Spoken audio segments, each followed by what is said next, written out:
Alhamdulillahi Rabbil Alamin, wa salatu wa salamu ala nabina Muhammedin wa ala alihi wa sahbihi ajma'in. Falënderimet I takojnë Allahut të madhruar, përshëndetjet dhe bekimet janë për të dërguarin e tij Muhammedin sallallahu alaihi wasallam, familjen, shokët e tij dhe të gjithë ata të cilët pasojnë rrugën e tij deri në ditën e fundit të kësaj bote.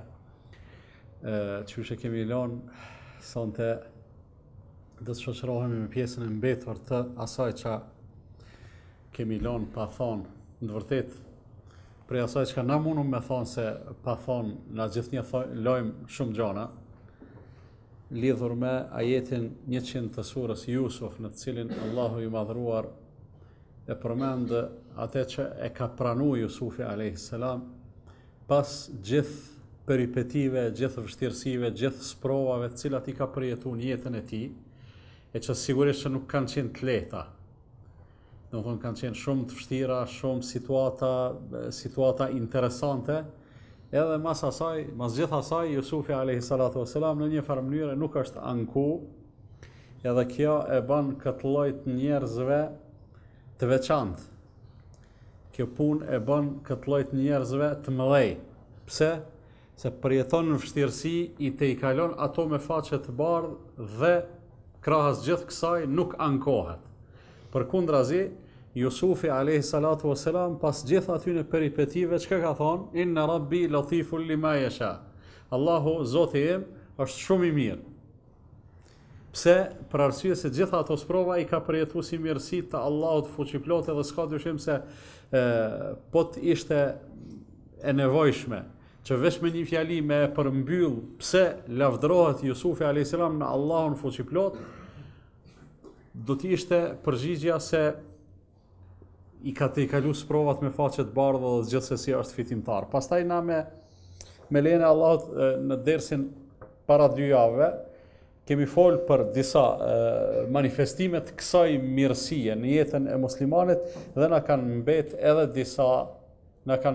disa pa I përmend, edhe domethënë kemi mbet që ti përmendim sonte me lejen e Allahut fuqiplot.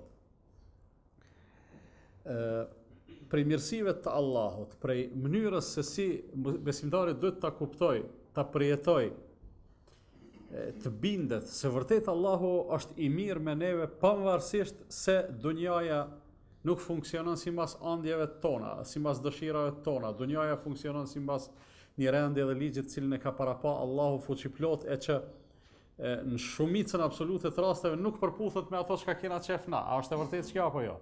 Do thonë shumicën e rasteve, dunjaja nuk funksionon çu kem qef na dhe çu na e kona neve.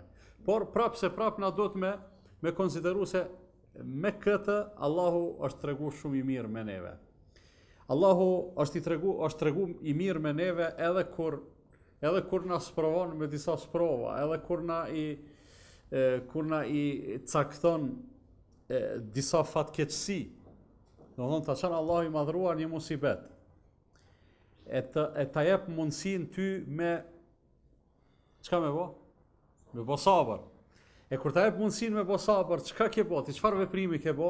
Ke bë veprim I cili shpërblehet me çfarë mase? Pa mas.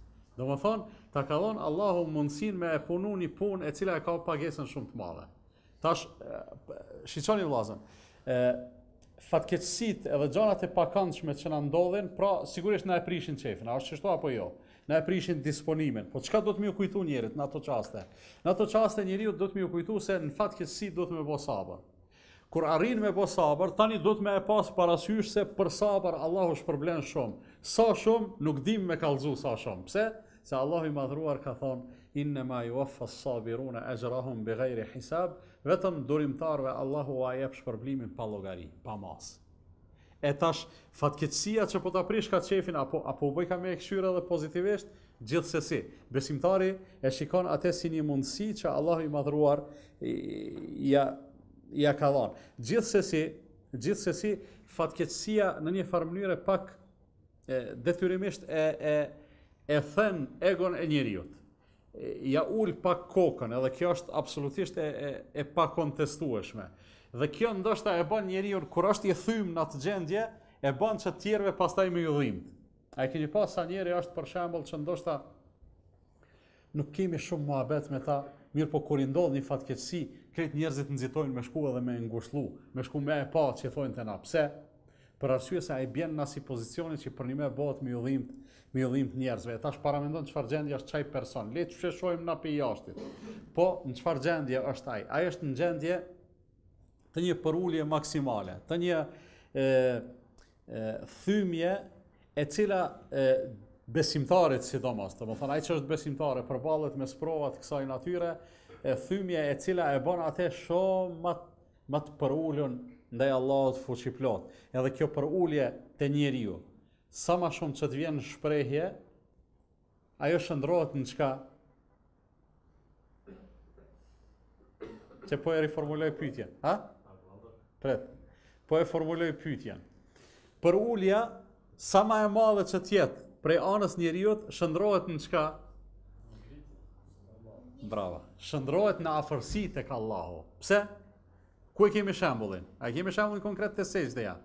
Kur bjen njeri në sejdë, si veprim, është veprimi i cili e çon mas afër me njeriu tek Allahu fuqiplot. Mirë, formalisht si veprim qysh, njeriu ulet maksimum e përul veten në raport me Allahun, edhe e pranon njëkohësisht lartësinë dhe madhështinë e Allahut fuqiplot, që kjo qenë ka afërsia më e madhe. Paramendo tash, edhe musibetet, fatkeqësitë e ndryshme pra te besimtari po e lujkan çetral, për arsye se e thejnë, e përulin, ja qesin veten pe hujet, ja thyen egon, ja largojnë kryelartësinë.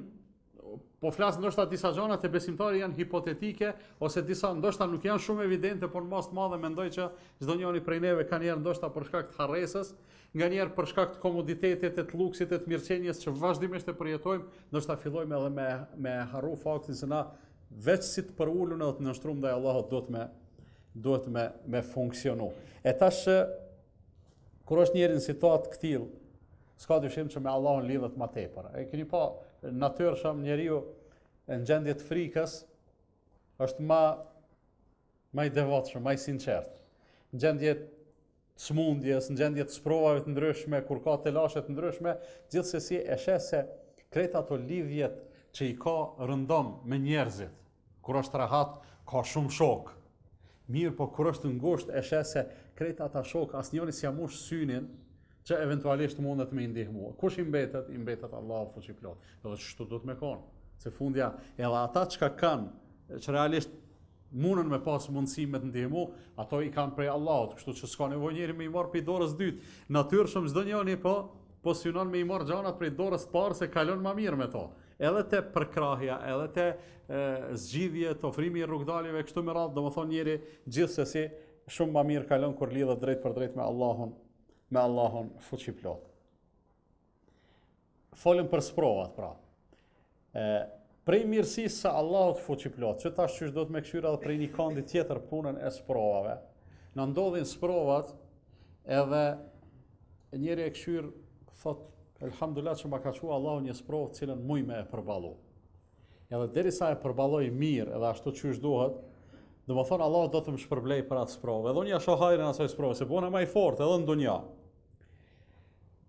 Automatikisht do të me të shku menja me thonë shqyr që s'ma ka qua Allahu ndonjë sprovë, ndonjë bela, ndonjë musibet, ndonjë fatkeqësi, e cila kish me më thy. Ose Allahu na ruajt, me deviju njerin prej rrugës së Allahut fuqiplot. A është e mundur kjo? Ka mundësi. Do thonë ka ndodhur në të kaluamën edhe ndodh vazhdimisht që Allahu dikujt ja çon një sprovë, edhe ai s'mundet me e përballu atë sprovë dhe devijon. Kjo është humbja më e madhe. Që ka thonë Allahu khasira ad-dunya wal akhirah. E humbe edhe dunjan edhe ahiretin. Ja çon Allahu dikujt ndonjë sprovë e cila e çmend. A ndodh kjo? Ndodh edhe kjo. E tash ty kur të vjen sprova ti s'ka ndalë, çka thu? Thu elhamdulillah që të sprovë po muj me e përballu, po shqyr që s'm ka sprovu Allahu me diçka që s'mundem me e përballu. Ndërsa ajo më kulminantja, më e mira, më e vlefshmja është ajo që edhe në transmetime ka ardhur që si lutje do të më apo Allahut fuqiplot me thon o Zot fatkeqësitë mos na i bën fe. Le të jetë fatkeqësia në shëndetin tem, le të jetë në pasuninë tem, le të jetë në evlad, në familjar, në çka do të qoftë. S'ka problem, krejt po i përballoj, ama në fe mos më sprova. Se sprova në fe është çka? Është e rëndë, edhe është me pasoja në shumicën e rasteve të pariparueshme. Sprova në shëndet, sprova në çka do qoftë, nuk është me pasoja të pariparueshme. Ndoshta është një dëm i çastit, po që garanton përfitim shumë të madh më vonë. Ndërsa fatkeqësia në fe a ka përfitim prej saj? Jo. Zoti na rujt njëri me elon namazin, ose me elon agjërimin, ose Allah na rujt me elon fen krejt, ose kështu me radhë. Do të thonë ku po don katastrofë më të madhe se kjo. Pra, njëri besimtari do të me e kuptu se mirësi e madhe e Allahut fuqi plot, edhe me përjetu që të mirësi, edhe nëse ta ka dërgu një sprovë, prapë me thonë, elhamdulillah, ka sprovu Allahu njerëz ma shumë se unë, ma shumë se mu. Ta ka qu një smundje, të kujtohet një njeri i cili ka pas një smundje ma të madhe. Ta ka qu një humbje, të kujtohet dikush që ka pas humbje ma të madhe, e kështu me radhë, fundja, çdo sprovë le të jetë edhe e madhe, se nga njerë e dim që njeri sprovat vinë konform çkafit, konform imanit. Sa më besimtar, sa më i fortë jetë besimtari, Allahu e sprovon me sprova më të rënda.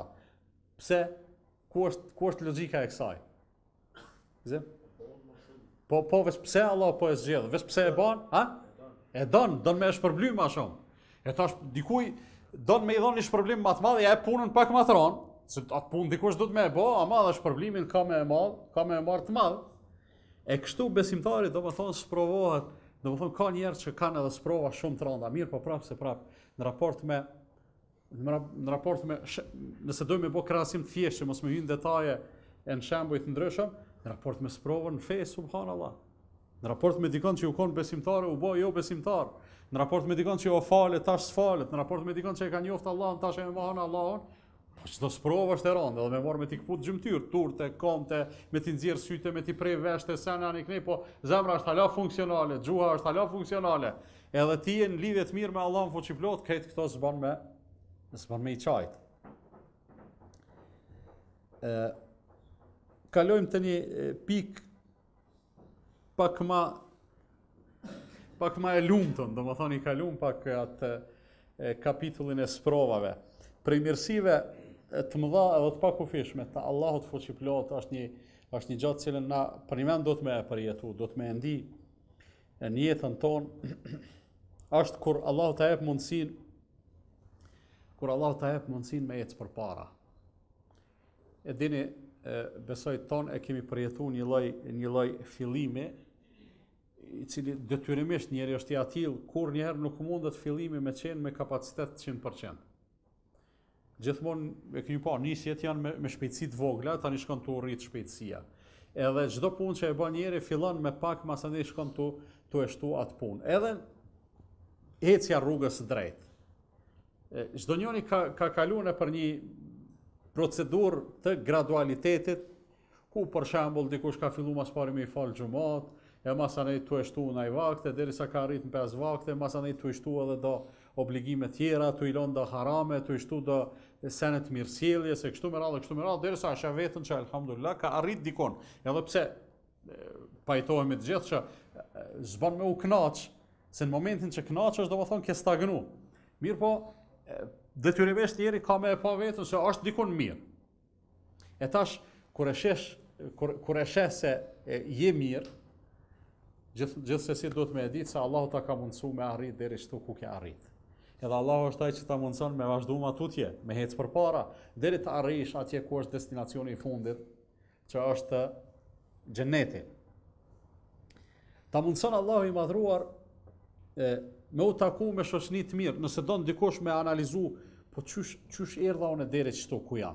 Çysh u bona unë musliman i përkushtuar?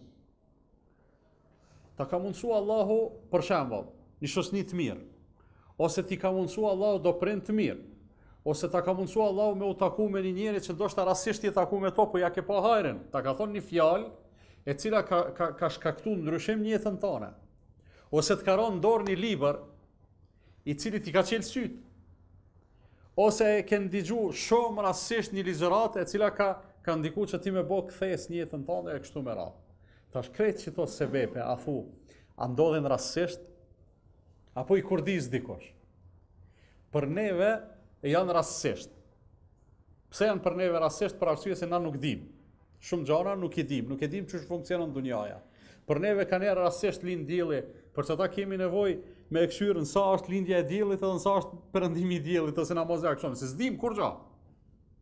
Përderisa krejt ato funksionojnë me një rend të përkrym. Edhe lindja dhe perëndimi i diellit na pedim tash që po valla Allahu kujdeset për to. Ja thu rrjedha e jetës tona, nuk kujdeset Allahu për te, kujdeset gjithsesi. Po unë tash jem taku me filanin i cili për një mi ka qelë sytë ose e kumpani diçka që më ka bo hajër ose kështu me radhë. Aja, ka ndodhë rastësisht? Jo, sigurisht. Po çka? Allahu është për kujdes për ty. Tash njeri e sheh këtu, çka e sheh mirësinë e Allahut fuqiplot. Për mos me shku shumë larg se dikujt mundet me shku mendja, me thonë, po mirë, Allahu për mu ka për kujdes, po unë e njoh njërin, e kam kujshia i s'falet. Allahu për te pse s'për kujdeset. Tash nuk kemi mas pari kompetenca me fol pse Allahu e bën një gjë të tillë ose pse nuk e bën, për arsye se caktimi i Allahut, kaderi është një prej gjanave që nëse dojmë i kuptu thjesht janë të thjeshta dhe të lehta, nëse dojmë i kompliku bën shumë të komplikuar edhe hym e s'dalim kërkon. Po, për me e kuptu thjesht është ai njeri i cili ka sado pak mirësinë te, Allahu nuk e lën me shku poshtë.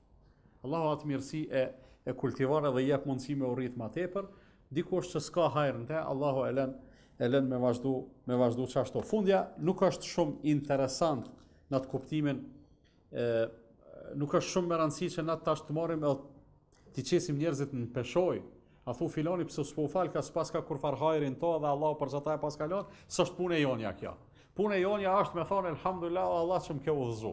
Unë që ma ke mundësu me u falë, që ma ke mundësu me konë musliman i mirë, që ma ke mundësu me konë burr i mirë, njeri i drejt, njeri që s'bën keq e kështu me radhë, unë ta di për nerë. Për mu kjo është një mirësi e madhe, kështu që kur ta mundëson Allahu me ndjek rrugën e mirësisë, dia për nder edhe i mirë njohës Allahut fuqiplot. Paramendoni vllazën me paskon në ason të këtu, edhe me u ligjeru këtu për ndonjë punë e cila, për shembull, kish mujt me qenë ndaj devijimi i madh, qoftë edhe në emën të Islamit.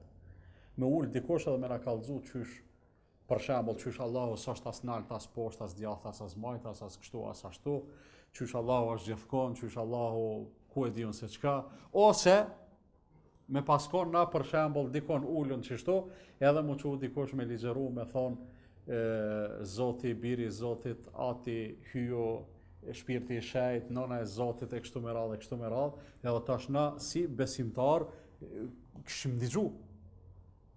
Mirë, po ku ishim kon?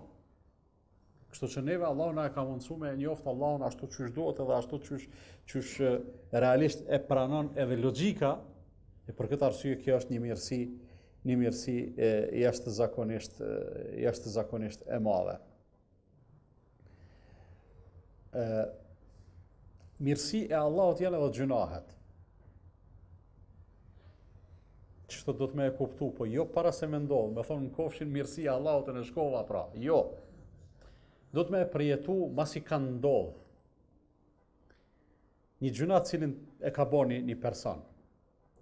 Edhe e ka pa se është keq.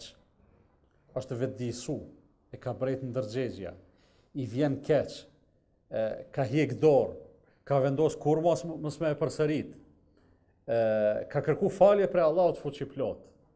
Sa ti shkon mendja, sa ti kujtohet, gjithmonë e ndi vetën keq për atë gjuna. Çka është krejt që kjo? Teube, apo? Teubeja çka po shkaktoi ka te njeri? Teubeja te njeri shkakton në raport me Allahun, prap po them, për ulje. E për ulja është ajo që çysh do të me funksionu njeri në raport me Zotin. Me një fjalë, njeriu që ka bot teube, e çdo njoni prej neve do të me koni këtill se pejgamberi sallallahu alajhi wasallam ka thonë kullu bani adam khata wa khairul khata'in at-tawwabun. Secili njeri është gabimtar, më i miri i gabimtarëve është ai i cili bën teube. Ti ke bot teube, realisht je pastru prej çati gjunaje. Domethënë edhe këtu është mirë shumë me e ditë që njeri me çto që e përshkruva one. Keqardhje, vendosmëri me hiq dorë, vendosmëri mos me vazhdu, kërkim falje e kështu me radhë, që kjo është teubeja, që kjo teube që bën besimtarin, e bën sikur se mos me pas bëhat gjuna hiç. Mirë po, a ka mundësi njeri me e pastru, thjesht, me e formatizu ndërgjegjjen e vetë që mos me lon kur farë gjurmë, gjunahi i kalum aty, jo.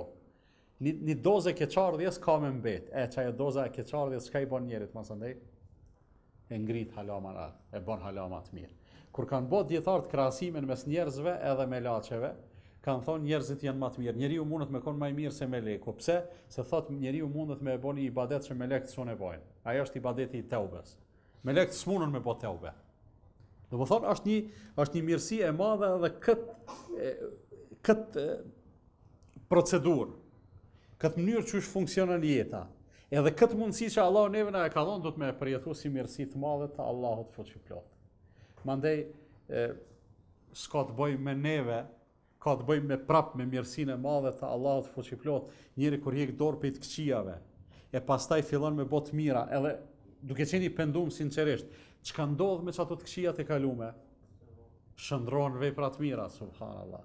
Shndrohen vepra të mira, nuk, domethënë në raport me Allahun e ki mundësinë e madhe që biografinë me e pastru, me e zbardh, po përveç kësaj ki mundësi krejta të kalumen me e komercializu ose me e shndru në pozitivitet. Pastaj kur jemi të gjunahet, me përmend edhe një gjë tjetër që prapë është e rëndësishme. Njeri është i krijuar krijesë komplekse edhe shumë interesante. Shpallja kërkon prej neve shumë mirësi. Mirë po që ato mirësi nuk e kemi lehtë me i përvetësu edhe me i apliku. Për arsye se rrugës, kalim thi, kemi shumë pengesa. Një prej pengesave është animi që natyrshëm e ka tash në masa të ndryshme prej individit të individi, po animi që natyrshëm e ka secili njeri ka e keqja. Që i thojmë nefs, ose epsh, ose e qujon e ka njëherë kushtimisht, veç për me e bon ashta matë për afërt kuptimin, ana e erët e qenjes njerëzore. Qaja të shtin për shembull me pas qef me e bo një punë ose qëto. Mirë po tani varet sa është kjo effort edhe sa është e dobët ajo ana që do të me rezistu, qas tani njeri i përgjigjet asaj tërheqje magnetike. Tash besimtari në mas të madhe, besimtari sa ma i mirë, sa ma i përkushtum tjetë, edhe besimtari ka epsh, edhe besimtari t'i shkon menja me bo keq, po pse s'bon keq, pse ka diçka që e nal, që kjo që është diçka të ti që t'nal, edhe s'tlen me bo keq, dhe kjo është një mirësi e madhe e Allahut fuqiplot. Do të thonë, u ka dhënë njerëzve disa pengesa, disa siguresa, disa gjona të cilat krejt qatë lakmi, qatë vullnet për me e bo qatë pun, ja u turbulon, ja u tharpëtson, ja u ilton, edhe thot, aja vlen me e bo qatë pun. E dinin të kalumën njerëz ka pas që ose për me shti vetën me bo pun të mira, ose për me e largu vetën prej gjunave, kam përdor metodat ndryshme. Ka njerë edhe që me thonë të vetë edukimit që nashta për neve janë, ose për shumë kanë janë të pakuptim ta, edhe elhamdullat që s'janë, që me thonë, obligative. Për shembull, ai që e ka rrej vetën konve për me falë namaz natës, ose ai që e ka qitë dorën mi flakën e qirit, ose kështu me radhë, ose kështu me radhë. Pse e ka sprovu vetën, ka thonë provon, apo mund është që të flakë me e duru, nëse mund është me e duru, shko pastaj atje ku po don me shku, se ndoshta e duron edhe zjarrin e xhenemit. Ama çdo nëse sun e duron atë zjarri i xhenemit është shumë i rrezikshëm. Po du me thonë, e kalon Allahu disa mekanizma të njerit, të besimtarit sidomos, do të thonë që në një farë mënyre e pengojnë atë me anu ka e keqja, ose s'paku me u dhënë tërësisht mas të keqës. Mundet me ndodhë që edhe me gabuz, po thonë që gabimet janë të evitume 100%, edhe gabon mirë, po besimtari çka bën, masi të gabon këfillet, këndellet. Pse se e ka një bagazh, e ka një kredi e cila nuk përputhet me qatë gjendje të mëkatit, me qatë ambient, edhe detyrimisht ajo do të me vlu dyqysh. Ai ki pa do do elementi janë me bëmi qitë nuj qysh bëhet për shembull qireçin, kur e qit shnuja i vlon, pse se i papërshtatshëm është ajo menajt me ujë. Çashtu është, domethënë imani i besimtarit me mëkate të ndryshme. Për sa ata ka dhënë shembullin pejgamberi sallallahu alajhi wasallam që janë do mëkate që njeri kur i bën nuk mundet me qenë besimtar. Zinaja, hajnia, pimja e alkoolit e kështu me radhë. Ajo që bëhet qafir, imani s'rrin çasi ambienti. E tash këtë varet sa është i fuqishëm ai iman për me elon besimtarin me sa është i fuqishëm për me e pengun të vërtet mos me e bë atë punë. E tash, po ndodh kanë gjunahet, po njeri po hiq ka dorë prej tyne, po vetë di sa i ka. A hala ma specifike se kjo e ku besimtarit detyrimisht do të me e vrejt mirësinë e madhe të Allahut fuqiplot është kur njeri ndodhet në situatë në të cilën gabimi ose krymja e mëkatit është gati e pashmangshme. Tash në situatat këtilla besimtari do të me konë shumë i fuqishëm për me mujt me rezistu. Se besimtarët e rëndomt, çka bojnë? Nuk shkojnë atje ku mundet me hinë gjuna. Nuk shkojnë atje ku është rrezik, edhe në këtë mënyrë thotë unë jam rahat, elhamdulillah. A ndodhet njeri në situata shumë të ndihshme, përballesh me mëkatin, përballesh me situatën që krejt mundësit janë pro veprimet çati mëkatit, çasaj vepre, e tash nëse çto imani është efikas, edhe mekanizmi ose më mirë me thonë vetdia se jeni në mbikëqyrjen e Allahut fuqiplot është funksionale, atëherë njeri edhe në këtë rast ka me i thonë jo mëkatit. E që kjo është mirësia shumë më e veçantë e Allahut fuqiplot. Tash jemi të folë për çka për Jusufin a.s. Jemi të folë për këtë ato peripeti që i ka kalua dhe thot inna rabbi latiful lima yasha, Zoti jam u kon shumë i mirë me mu, edhe detyrimisht me secilën prej atyre situatave do të më nxjerr nga një mësim e një situatë shumë e veçantë që ishte e Jusufit a.s. ishte ajo sprova me atë grunë e atij zotëriut në shtëpinë të cilët jetonte si skllav. Ajo gruaja ishte e re, jo shumë e vjetër, Jusufi ishte një djalë i pashëm. Pastaj, ajo gruaja ishte, sikur se thash, e bukur, ishte e pasur, ishte me ndikim. Situata të cilën e përshkruan Kur'ani është ajo edhe ai vetëm në shtëpi, ajo i mbylli dyert. Do të thonë jo Jusufi, më mbyll dyert edhe më thon, hajde tash se çora unë ku jam këtu, mirë, po ajo i ka mbyll dyert edhe i ka thon, hajde urdhra. Do të thonë krejt detajet në favor të ramjes në sprov. Krejt detajet, krejt finesat çojnë ka i njëjti përfundim, edhe sikur të mos kish qenë në pyetje një pejgamberi Allahut. Edhe sikur të mos kish qenë në pyetje se mas jo pejgamberi Allahut na e besojmë, s'prish punë me thonë edhe verbrisht besojmë se ata s'kan bërë gjunahe, s'u kanë ndodhur aty në senet këtilla, me ranë çasi gjunahe. Mirë po, edhe me pas qenë dikush tjetër, derisa e rrëfen Kur'anin na e marrim si ngjarje të vërtetë. Veç paramendone të nderuar vllazën, kujt do me ndodh një situatë e këtill, sa kish mujt dikush me e pas guximin edhe me thonë, sikur se ka thonë, ose me reagu, sikur se ka reagu Jusufi a.s. E që ka reagu Jusufi a.s. shumë interesant është, ha? Kur ja ka mbyll dyert ajo edhe i ka thonë, hajde, çe ku jam unë këtu? Çka ka thonë? Çka është fjala e parë që e ka thonë Jusufi a.s. Kush e din? Ma'adallah. Përpara plest e kanë përdorur mazallah. A keni një fjalën mazallah? Ha? E keni një. E mazallah është prej ma'adallah. Çka do të thonë ma'adallah? Strahohem tek Allahu dhe kërkojmë mbrojtjen e tij. Allahu mbrojt. Shumë është e mirë që kjo. Unë mendoj se çdo na duhet me e bë moto të jetës tonë, çdo situatë e pakëndshme, çdo situatë e papritur, çdo rrezik me të cilin përballemi, edhe jemi të vetëdijshëm se po na kanosat, na duhet me u strehu tek Allahu. Por edhe kur se dim se jemi të u përballë me rrezik të caktuar, ne prap në mëngjes si ti çelim syt do të më thonë o Zot në dorën tënde. O Zot tim mbroj se rreziqet janë të shumta, ndërsa mundësia jem për me urujt është shumë e vogël, shumë e kufizuar. Pastaj pasun intrigat shpifjet e akuzat e iftiret e ndryshme, burgosja e Jusufit alayhi salatu wasalam, e kështu me radhë, mirë po, subhanallah. Krejt që kjo u bë sebeb, që tash rrjedha e ngjarjeve, u bë sebeb që Jusufi alayhi salatu wasalam prapë me u ngrit shumë lart. Nëse hipotetikisht dojmë me i thonë vetet, po me pasnet Jusufi alayhi salam në Palestinë, ku e ka pas prindrit e vllaznet edhe. Mos me pas marr vllazët e vet me gjumë bunar, mos ani mja ushit aty në egjiptianëve e kështu me radhë. A kish mri ndonjëherë me u bë pushtetar edhe njëri me ndikim në Egjipt? Jo, s'kish mri. Ose mos me pas sprovën e kësaj gruaje, si rrjedhoje të cilës pastaj u burgos. A thua kish mri?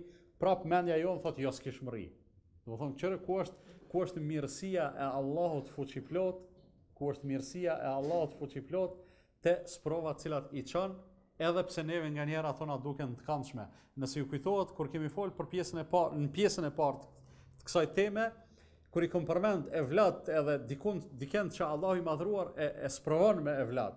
Apo i kujtohet kom thonë me pas mundësi me zgjedh, edhe me jetu ai me çat evlat deri në vdekje, mu kënaq me to, hiç mos u sprovu me vdekjen e evladit. Në botën tjetër kush i ka punë të më mirë, në botën tjetër i ka punë të më mirë sa ai që është sprovuar dhe ka bë sabër. Sesa ky që s'u sprovuar dhe se ka pas rastin me bë sabër, se ai e merr shpërblimin më të madh.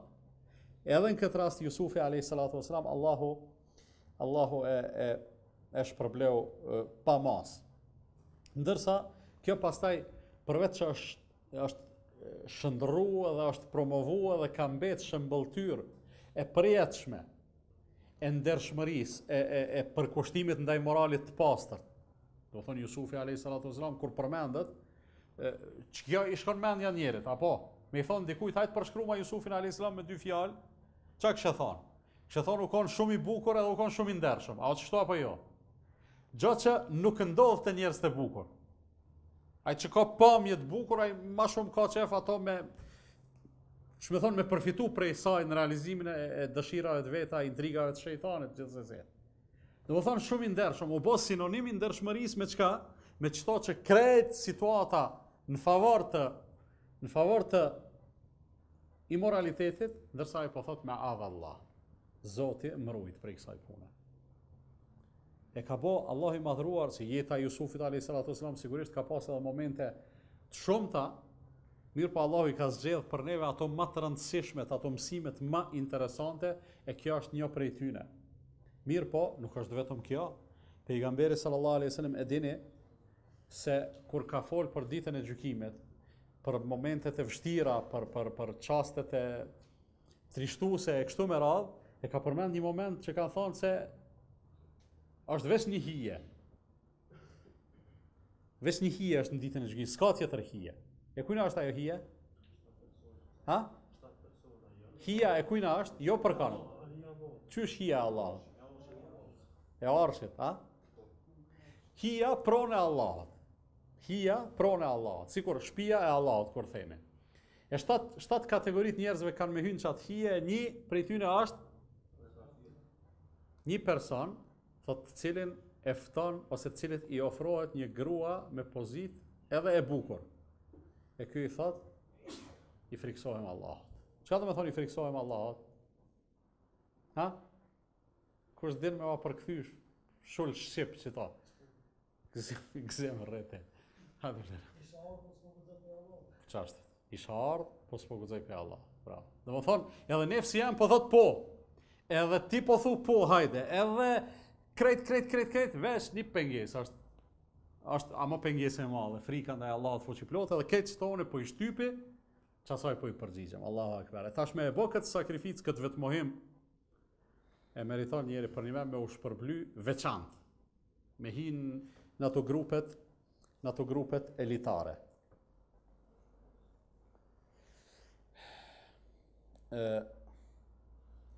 Për mirësive të Allahut fuqiplot është që njëri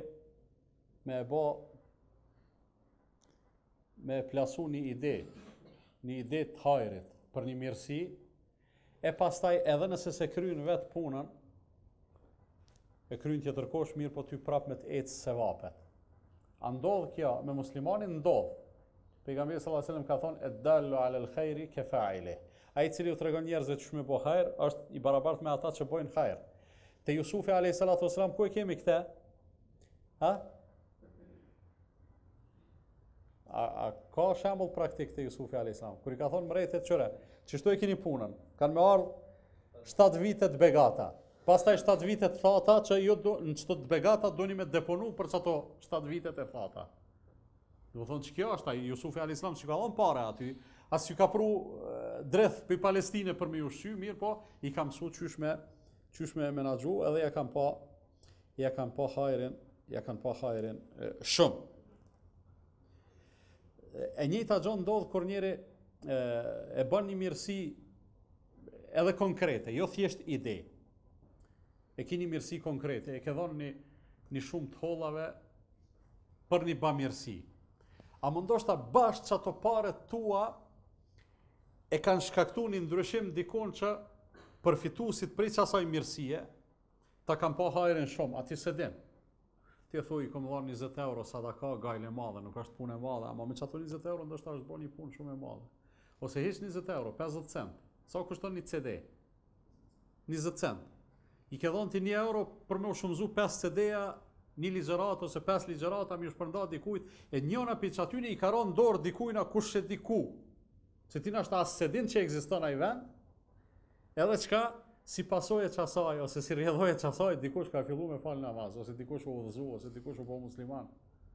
Ti hiç se din, ti flen kërhat, je I preokupuar me punën tua, je I preokupuar me gjunohet tua, je I preokupuar edhe çysh me mujt me bën ai hajra, se din ti që ai atje në një farë mënyrë falet për ty. Pse falet për ty? Se ti je bë sebeb, çat fiton ai të vinë edhe ty. Domethënë edhe kjo është e mundën për arsye se mirësia e Allahut fuqiplot është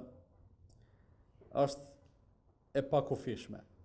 Ose shpesh herë kur Allahu I madhruar ja mundson njerit një punë të hajrit që as plan se ka pas. Hiç se ke pas plan, ja dal pe shtëpie, edhe në rrugës ose të ka lind një ide ose të ka dhënë dikush një ide ose s'është me rëndësi, po kryesori atje e ke bë atë punë e prej asaj pune ka mirësi të madhe. Ose e ngjashëm me këtë është veç e kundërta, kur njeri e ka një ide të kahmotshme, po s'po mundet me realizu. Që 5 vjet e ka qysh me mujt një punë me e bë çështo. A mos s'po mundet me e bë. Domethënë, arsyeja e vetme pse s'po e bën ai atë punë është çka? Pamundësia. Përndryshe sikur të kish pas mundësi e kish bë. Çka ndodh me ç't njeri? Ha? Shpërblehet padyshim se kjo është njet me kuptimin e plot fjalës, njët I sinqert që veç pa mundësia e kalon pa e kry, se përndryshe sikur të kish pas mundësin e kish kry. Tash do m'ja u bë një pyetje. E ka njeri njetë me e bë një punë. Një punë e një nivelit mesatar. Edhe don me e bë, me çit njetë çysh po flasëm. Mirë po, kalim thi, kërkohet një punë e nivelit pak më të lartë. E nëse e bën këto të nivelit pak më të lartë, këto mesatarë s'mundet me emrit. Çka ndodh me çit njeri? Gzem. Qysh? Shpërblim për punën që e ka bërë dhe shpërblim për njetin që e ka pas. A thumëre ku ka kështu? Veste Allahu fuqiplot. Për këtë arsye njeri do të me konsideru se është mirësi e madhe me pas punë me Allahun Azza wa Jall. Inshallah Allah I madhruar na mundson që gjithmonë me pas dobi dhe përfitime prej mësimeve të këtilla, edhe gjithmonë ne me qenë të vetëdijshëm se Allahu është I mirë me neve. Edhe nëse arrim për një mend mos me harru në asnjë çast se Allahu është shumë I mirë, pavarësisht çka bëjmë na. Tash jo për me hap derën e me bë çka dojmë mirë, po pavarësisht çka na ka ndodhur, po flasim për të kaluarën, prap do të me shpresu hajër edhe mirësi. Allahu inshallah gjithë na udhëzon edhe na forcon në rrugën e drejtë. Me kaq I japim fund e kësaj teme, inshallah javën e ardhshme me temë 3. A keni ndonjë pyetje?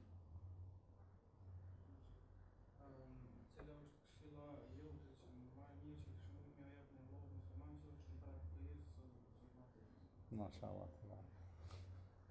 Shpresoj që këtë që jeni pa fiju, pa martu jeni në prakt fejesës dhe të martesës. Inshallah. Po. Vllazën, du të me kuptu një gjë. Allahu, kër e krijoi Ademin a.s. në xhennet e krijoi. Apo? ama dhe në xhenet s'u bëj ke rahat. Pse? Se i hyj ke gruaja. Do thon burrit i hyn gruaja. Kjo është domethënë e le mo na ku jetojmë këtu. Për këtë arsye ka ardhur porosia e pejgamberit sallallahu alaihi wasallam për djemt e ri që me u martu. Kush mundet me i përballu ato ç'më thon ato pengesat, barrikadat e martesës, do të me u martu. Martesën njëri e bën mundu me thonë me disa synime ose qëllime, po ato krejt mundet me i përfshi një synim. Me përmbush një nevojë e cila është e natyrshme, që sikur të mos ishim qenë musliman, s'kishim fitu kurrë prej asaj pune, ama derisa jemi musliman, një nevojë e cila është e natyrshme, mirë po me e bë për smarrje, çysh është i kënaqur Allahu fuqiplot. Edhe ti i thu vetit une pse du me u martu. Du me u martu mas pari për me e rujt nderin edhe moralin te. Du me u martu për me e kriju nesër një familje. A bon me thonë me kriju? A bon as bon? Ha? Qa ka dallim me kriju edhe me shpik? Pi kur gjafit e ban. Abrakadabra. E ke kriju e ndreq, e maran. Bravo, bravo. Po më pëlqen mënyra që po komunikon gëzimi, po s'po më pëlqen jo përgjigja po, pasiviteti juaj s'po më pëlqen. Do më thonë, don me e kriju një familje. Pse? Se nesër që ata individ me i bo ibadet Allahut fuqiplot. Kjo logjika ekziston. Kur ka ardhur me leku i bjeshkëve të pejgamberit alayhis salam, ka thonë aty mys ata të Taifit, ka thonë jo se ka me nxjerr Allah dikon prej tyre që ka me i bo ibadet Allahut. Çfarë fisnikrije. Edhe krejt që ta njeri e ban. Pastaj do të me e kuptu, derisa Allahu, tash po ju drejtohem djemve, derisa Allahu të ka kriju mashkull, burr, i ki do përparsi. Mirë po ato njëkohësisht janë përgjegjësi. Edhe nëse njeri përparsi nuk e merr edhe si përgjegjësi, bëhet një lloj tradhtari. Nëse përparsi ti shfrytëzon vetëm për e përsi, atëherë je tradhtar. A nëse i merr edhe përgjegjësi, atëherë je burr, je në rregull. Pse? Për arsye se ajo nusja jote e ardhshme, ajo do të me të nguty, detyrimisht, për që ta e merr njeri me ta bo bukën, me t'i la teshat, përveç tjera, shatin, a mo ti tash nuk do të me shfrytëzu këtë e përsi për me u sjell keq me to, për këtë arsye, a don me u bë i mirë, po. Pejgamberi sallallahu alajhi wasallam ka thonë më i mirë është çaj që është më i mirë për gruan e vet, edhe për familjen e vet. Domethënë, i ka njeri parasysh këto gjëna, vjen te përfundimi ose te përfundimet si vijan. E para, mirë është me u martu. Jo mirë, po shumë mirë. E domosdoshme, kesh një sa doni unë, seriozisht po flas. Ata të martum të asnjë s'po keshin, edhe më ndoket ma marrin i natë se po thonë ja s'është çaq mirë. Mirë është. Domethënë pse se njeri ka nevojë dhe e shihni, domethënë në situata të ndryshme i ki rreth 20-ave je, pak më shumë, pak më shumë. E ndin nevojën me e pas një nuse. Kur ti bësh janë 24-5 vjet, për shkak je martu që një 2 vjet, i ke bën 25 vjet edhe s'ki fëmijë, më nerë bën fëmijë s'kam. Pse se nevoja jote është ti me kon bab, me kon prind. Kur ti bën 40 ose e kalon pak 40-shin, paraqitet nevoja me u bë gjysh. Secila mosh subhanallahu e ka ato çka i përshtatet edhe i kalon Allahu këto gjëra me funksionon në mënyrë të mrekullueshme. Cilën do që të vonojmë në fillim, vonimi ka me reflektu masandej, në vend se më u bë gjysh me 45 vjet, sikur do shok të mit, bosh gjysh me 60 vjet. A na ton mendojmë se gjyshi do të mi pas 60, jo, ka edhe me 45 vjet që në mesin ton ka. Elhamdulillah. Po du me thonë, këto gjona do të njeri me u vetëdijsu, nuk janë të komplikume. Vallahi, dikush me ndonë, ku bre, s'mujta mi majt mend që ata hoxha, edhe për një me kam shumë që ka me thonë për këtë temë, po s'janë të komplikume. Veç, shumë pastroje me vetën tonë e hesapin, çka po dënë për i kësaj pune, ajo çka është natyrshme ka me ndodhe, ndryshe s'munët me bo. Mirë, po ti e shëndron një gjë shumë rutinore, se fundja s'ka me të kërkush pa u martu, po e shëndron një gjë shumë rutinore në vepër shumë të vlefshme, edhe me këto fiton shumë te Allahu fuqiplot.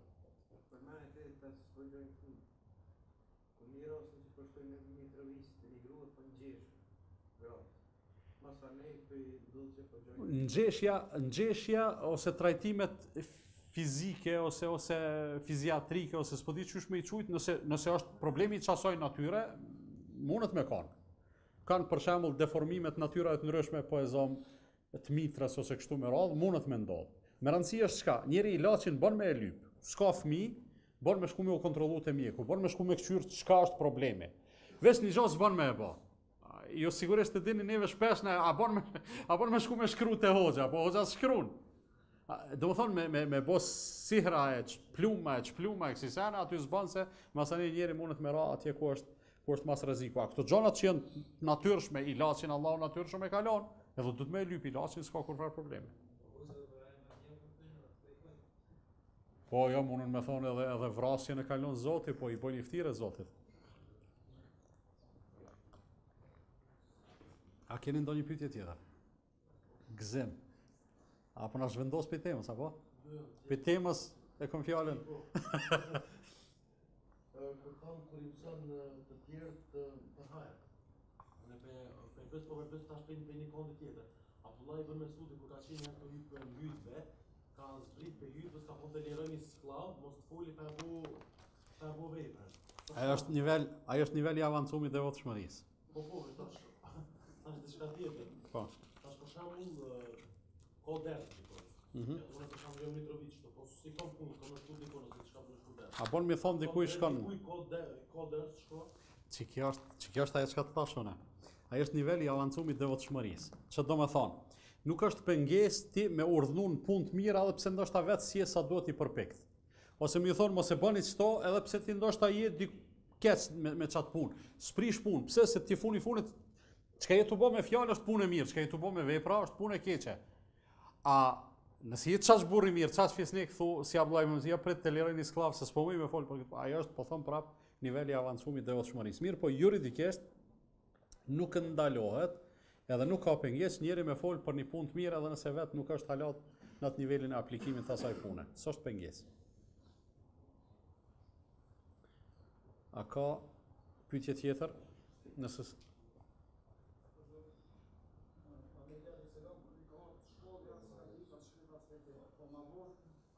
ja, s'ka ditë.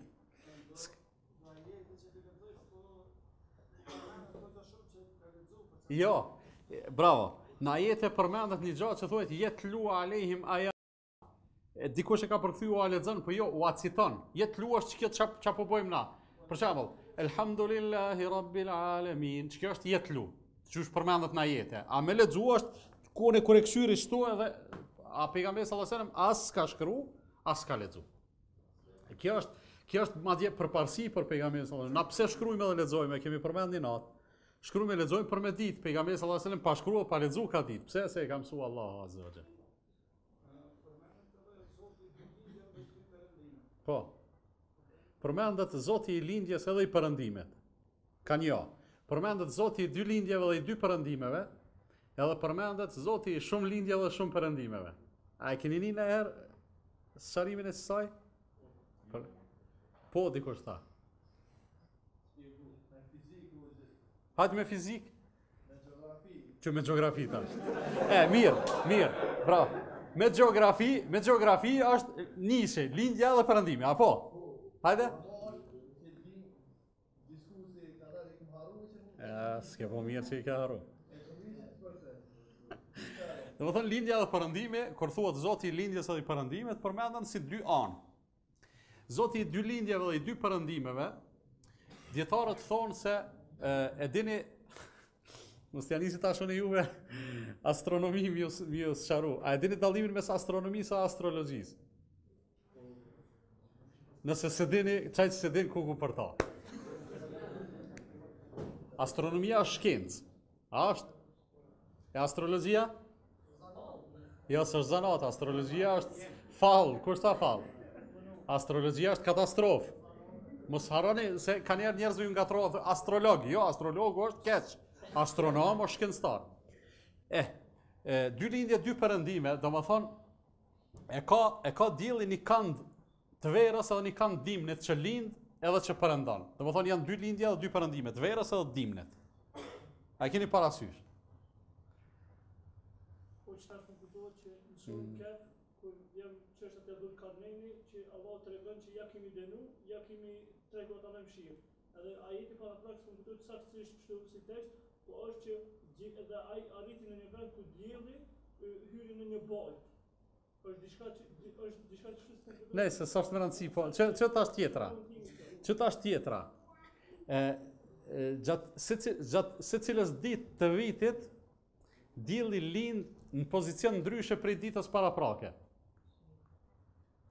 Ai është pozicion për neve është i pavrejtur, për neve mbetet lindje. Ama e ka me një mas të vogël që e ndryshon pozicionin. Edhe përse ta janë shumë lindje, shumë perëndime si pozicione ku lind dielli çdo ditë, ose 2 lindje, 2 perëndime si pozicione dimnit edhe të verës, ku lind edhe ku perëndon dielli, edhe lindje edhe perëndim si anë. A mirë se na shtinë luga me këtë farë. Vlerëm. Fal. Ose dhe surja keqe të më në bëma ata najtë 9 vjetë. 300 vjetë, edhe shtoja edhe 9. 9 vjetë hanullë. Shku për te është onë. Po. Ja, aty shkruan, ata qëndruan o lebithu fi kehfim 300 sinina o zdadu tisa. Qëndruan në shpellën e tyre 300 vjetë dhe ushtohen edhe 9. Do më thonë, tani e kanë komentu njerëzit që po e që në klapa, do më thonë, s'është tekst. Si të shtijet klapa, do më thonë, nuk e pjesë tekstit. Për këthimi o problem.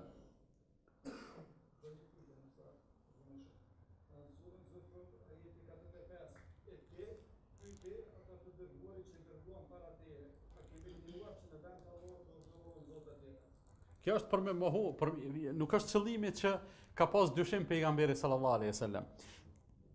Ose ngjashëm me këto, në kontekst është Allahu kur i thot në ditën e gjykimit Isës alayhis salam, o Isa, aty ju ka thonë njerëzve që ti edhe nona jote jeni zota përveç Allahut.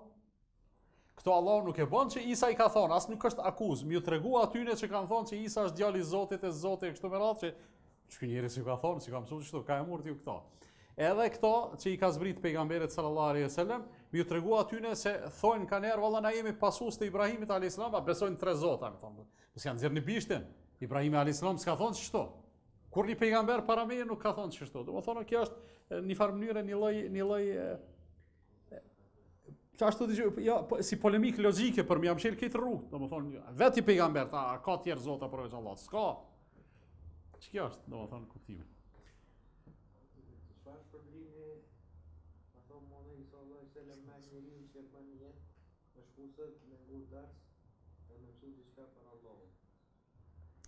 Është një hadith ku thot pejgamberi sallallahu alaihi wasallam, ai i cili e merr një rrugë për me kërku dituri, me çatë rrugë Allahu ja lehtëson një rrugë në xhennet.